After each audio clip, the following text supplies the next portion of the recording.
दोस्तों, जब हम अभिनय की बात करते हैं तो कुछ चेहरे अपने आप याद आ जाते हैं और उनमें सबसे ऊंचा नाम है नसीरुद्दीन शाह का। एक ऐसा कलाकार जिसने अभिनय को कभी नौकरी नहीं माना बल्कि इबादत समझा। आज संघर्ष और सितारे में हम सुनेंगे भारत के इस महान अभिनेता की कहानी, संघर्ष से सफलता तक की प्रेरक यात्रा। नसीरुद्दीन शाह का जन्म 20 जुलाई 1950 को उत्तर प्रदेश के बाराबंकी जिले में हुआ था। उनका परिवार मध्यम वर्गीय मुस्लिम परिवार था। पिता सेना में अधिकारी थे और चाहते थे कि बेटा भी कोई ढंग की नौकरी करे, लेकिन नसीर बचपन से ही फिल्मों और नाटकों की दुनिया में खो जाते थे। स्कूल के दिनों में ही वो शेक्सपियर के नाटकों में हिस्सा लेने लगे थे। कक्षा में शिक्षक उन्हें ड्रामा बॉय कहा करते थे। मां को तो उन पर गर्व था, लेकिन पिता अक्सर कहते, नसीर, ये अभिनय पेट नहीं भरता।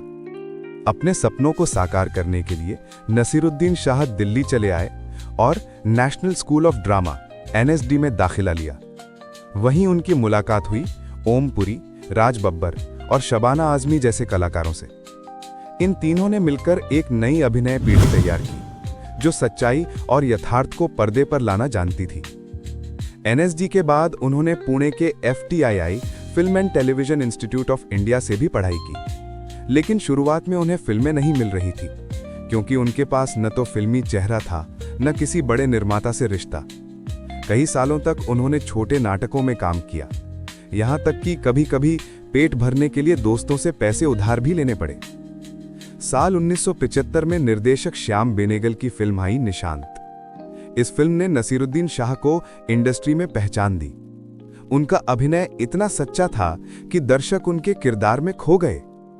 इसके बाद आई स्पर्श, आक्रोश, मंडी और भूमिका जैसी फिल्में, जिन्होंने उन्हें पैरेलल सिनेमा का सबसे मजबूत चेहरा बना दिया।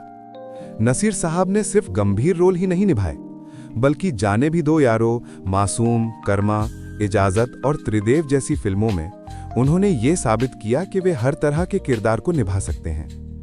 मासूम में एक पिता के दर्द को जिस तरह उन्होंने पर्दे पर दिखाया, वो आज भी लोगों के दिलों को छू जाता है। वहीं जाने भी दो यारों में उनका कॉमिक टाइमिंग भारत के सिनेमा इतिहास में अमर हो गया।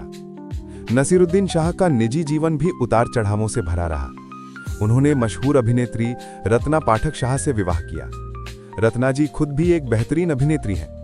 दोनों ने मिलकर कई नाटकों में साथ काम किया। उनके 3 बच्चे हैं, हीबा, ईमा और विवान। विवान शाह ने भी फिल्मों में काम किया है। नसीरुद्दीन शाह अपने विचारों और सच्चाई के लिए भी जाने जाते हैं। वो हमेशा ईमानदारी से बोलते हैं, चाहे वो सिस्टम के खिलाफ ही क्यों ना हो। नसीरुद्दीन शाह को भारत सरकार ने पद्मश्री और पद्म भूषण से सम्मानित किया। वे 3 बार राष्ट्रीय फिल्म पुरस्कार भी जीत चुके हैं। इसके अलावा उन्होंने फिल्म फेयर, आईफा और स्क्रीन अवार्ड्स में भी कई बार जीत हासिल की है। फिल्मों की दुनिया में इतने नाम और शोहरत पाने के बावजूद नसीरुद्दीन शाह ने कभी थिएटर नहीं छोड़ा। उन्होंने मॉटली प्रोडक्शंस नाम से अपना नाट्य समूह बनाया, जहां वे आज भी युवा कलाकारों को प्रशिक्षण देते हैं। उनके लिए अभिनय कोई करियर नहीं, बल्कि आत्मा से जुड़ी साधना है। नसीरुद्दीन शाह का मानना है कि एक्टर वही है जो झूठ को भी सच्चाई की तरह जी सके। उनके अंदर विद्रोह है, सच्चाई है और सबसे ज्यादा इंसानियत। वो मानते हैं कि सिनेमा समाज का आईना है और एक कलाकार का काम सिर्फ मनोरंजन नहीं, बल्कि सोच को जगाना भी है। नसीरुद्दीन शाह ने पिछले वर्षों में डर्टी पिक्चर, वेडनेसडे, डेढ़ इश्किया जैसी फिल्मों में काम किया। हर बार उन्होंने दर्शकों को दिखाया कि असली अभिनय क्या होता है। दोस्तों, नसीरुद्दीन शाह वो शख्स हैं जिन्होंने हमें ये सिखाया कि अभिनेता बनने के लिए ग्लैमर नहीं, गहराई चाहिए। उन्होंने संघर्ष किया, गिरकर भी उठे और आज अभिनय के मंदिर में वे एक गुरु के समान हैं। नसीरुद्दीन शाह वो कलाकार जो सिनेमा के हर किरदार में एक जिंदगी बुन देता है। तो दोस्तों, ये थी नसीरुद्दीन शाह की प्रेरक यात्रा। अगर आपको ये कहानी पसंद आई हो तो लाइक करें, शेयर करें और हमारे चैनल संघर्ष और सितारे को सब्सक्राइब करें। हम फिर मिलेंगे एक और सितारे के संघर्ष की कहानी के साथ। धन्यवाद।